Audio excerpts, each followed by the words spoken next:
Sreli ste ovdje lidera na tabeli, pobjeda od 1-0. Kakvi su utisci nakon utakmice? Pa prvo želim da čestitam momcima na veoma dobroj, hrabroj borbi. To je nešto što radimo svake nedelje na treningu. Kać, 6 pobjeda, pali su na ove naše livadi, na Nelonu. Tako da gazimo do kraja, da probamo mi da preuzmemo taj vrh koji je moguće do proljećnog dela i nadamo se do kraja prvenstva svemu najbolje. Da li je utakmica bila teška za igru? Veoma zahtevna i teška, puno trče, puno borbe.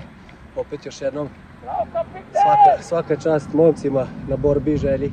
Nikoliću, evo prvi poraz nakon 6 vezanih pobjeda, je li moralo danas? Pre svega čestitao bih ekipi Crvene zvezde na pobedi. Danas su bili bolji za taj jedan gol, tako na kraju rezultat kaže. Oni su iskoristili tu jednu šansu koju su imali nakon naše greške. Mi nismo uspjeli da iskoristimo naše šanse i idemo dalje, glavu gore. Što kaže, u svakoj seriji dođe kraj, dobroj i lošoj.